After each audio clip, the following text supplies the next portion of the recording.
Fíjese que un informe reveló que los adultos mayores morosos se triplicaron en la última década.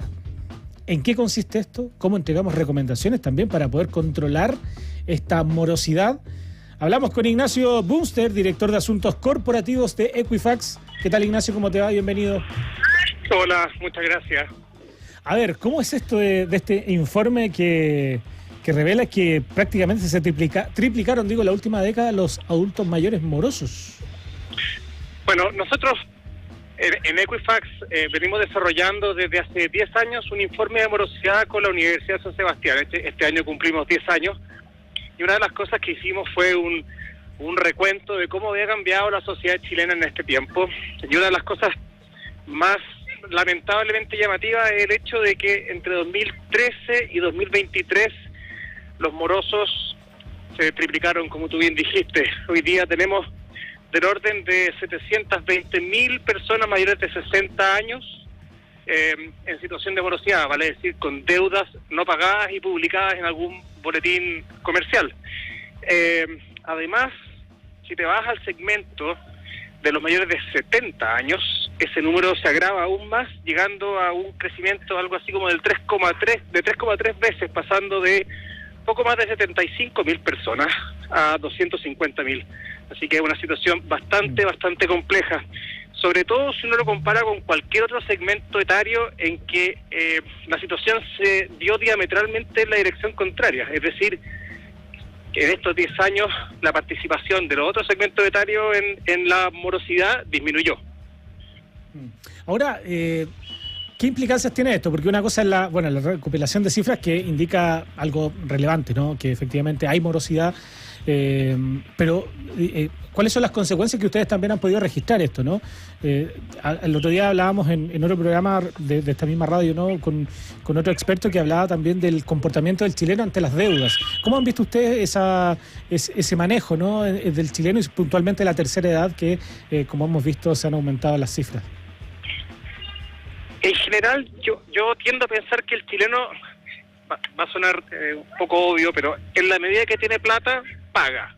Y eso quedó muy claramente demostrado con los retiros de los fondos previsionales, en que muy mayoritariamente la gente que hizo retiros se volcó a casas comerciales y otros comercios donde tenía morosidades a ponerse al día. Si es para poder volver a endeudarse, yo no lo sé.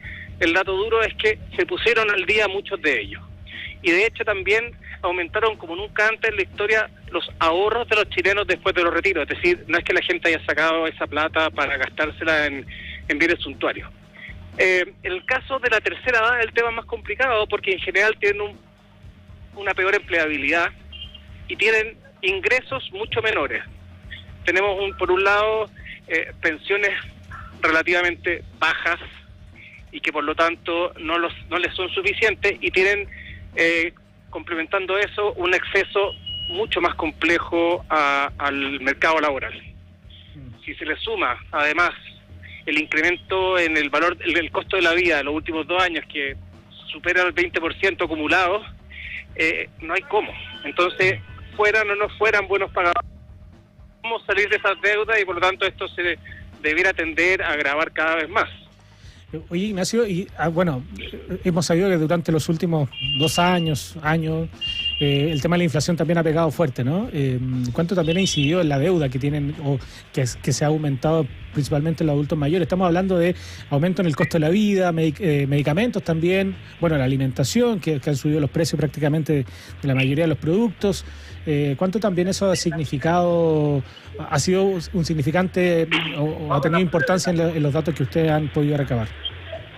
Yo creo que lo más complicado para los adultos mayores tiene que ver con ingresos relativamente fijos y un costo de la vida en constante aumento y en temas que les pegan además muy fuertemente, porque lo que hemos visto es que la gran mayoría de ellos busca básicamente cubrir sus necesidades básicas, dentro de las cuales los remedios y la atención médica en general son un componente muy importante y ahí no ha habido ningún retroceso en los precios, por ejemplo. Entonces tienen un desde que es muy alto y no han visto formas permanentes de incrementar sus ingresos. Así que es una situación que yo le veo poca salida práctica, a menos que existan políticas públicas orientadas a, no sé, a asignaciones directas en materia de medicamentos o cosas por el estilo.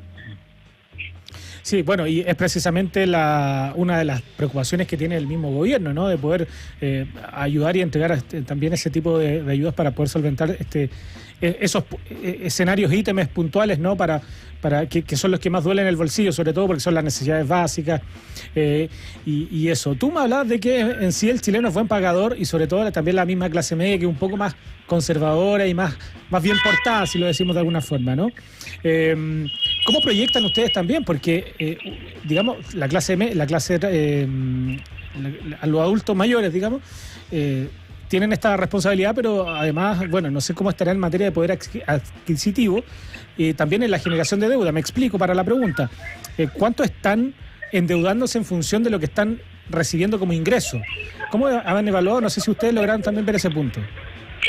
Mira, nosotros hace 2 o 3 informes empezamos a hacer una nueva apertura, una nueva vista en base a los segmentos socioeconómicos.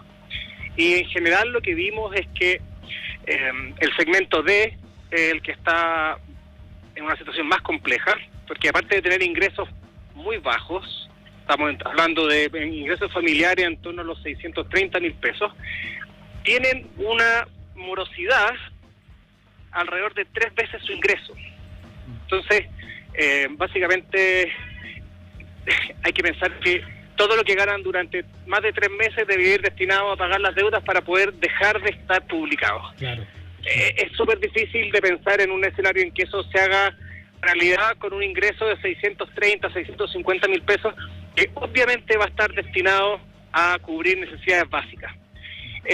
Lo que se necesita para que esta situación no se profundice es que ciertos indicadores que habían estado bastante malos en el último tiempo empiecen a repuntar, y que de hecho ha pasado, como son, por ejemplo, el aumento en las rentas, es decir, que el poder adquisitivo de las personas efectivamente aumente, y por contrapartida que la inflación retroceda. Y de hecho las últimas cifras en materia de inflación son bastante positivas. Que esas dos cosas se mantienen en el tiempo, no digo que vayamos a caer en una situación de abundancia, pero por lo menos se va a dejar de profundizar el problema que existe actualmente. El tercer elemento, que es tremendamente clave, es el empleo. En la medida que el empleo se mantenga, no van a generarse situaciones en las cuales para vivir la gente tenga que endeudarse. La gente puede vivir, puede ajustar un presupuesto exiguo en la medida que sea permanente, pero cuando se produce una situación en que de un día para otro esa fuente de ingresos desaparece, no hay manera. Entonces, en la medida que creo yo que esos 3 elementos se mantengan o tengan una tendencia a la alza, digamos positiva, debiéramos a lo menos ver que esta situación no se agrave. ¿No? Y entendiendo además, Ignacio, lo que le cuesta, sobre todo a adultos mayores, conseguir empleo, ¿no? Una cosa es perderlo y otra cosa es volver a reinsertarse en el mundo laboral, que les signifique también una entrada nueva de ingreso y que pueda también les permita poder salir de las deudas. Ahí se agrava mucho más la situación, claramente. Sí. Pensiones bajas ya los ponen en un piso muy bajo. Por suerte, al menos está disponible ya la pensión garantizada universal y existen iniciativas para aumentarla. Hay que ver de qué manera se financia eso. Pero se han visto algunos esfuerzos o iniciativas todavía incipientes por reinsertar a los adultos mayores en el mercado laboral. Yo creo que cualquier iniciativa de esas características es muy positiva, no solo por la parte estrictamente económica, sino que por lo que le significa a un adulto mayor volver a sentirse útil, ser un aporte a la sociedad, y yo creo que eso mejora la calidad de vida de las personas. El factor mental de este tipo de cosas es súper relevante. Entonces yo creo que es como un doble impacto positivo si es que estos programas de reinserción laboral de la tercera edad se masifican. Claro. Muchos dicen, ¿no?, que en la medida que el adulto mayor se siga sintiendo activo, las ganas de de seguir, digamos, aumentan, ¿no? Y cuando ya el tema mental, sobre todo, cuando ya se sienten inactivos, como que empiezan a hacer un estorbo, como que decae también incluso su salud. Un tema interesante, que estábamos conversando con Ignacio Bunster, director de Asuntos Corporativos de Equifax, en este estudio que realizaron también interesante, con datos muy, muy importantes para poder procesar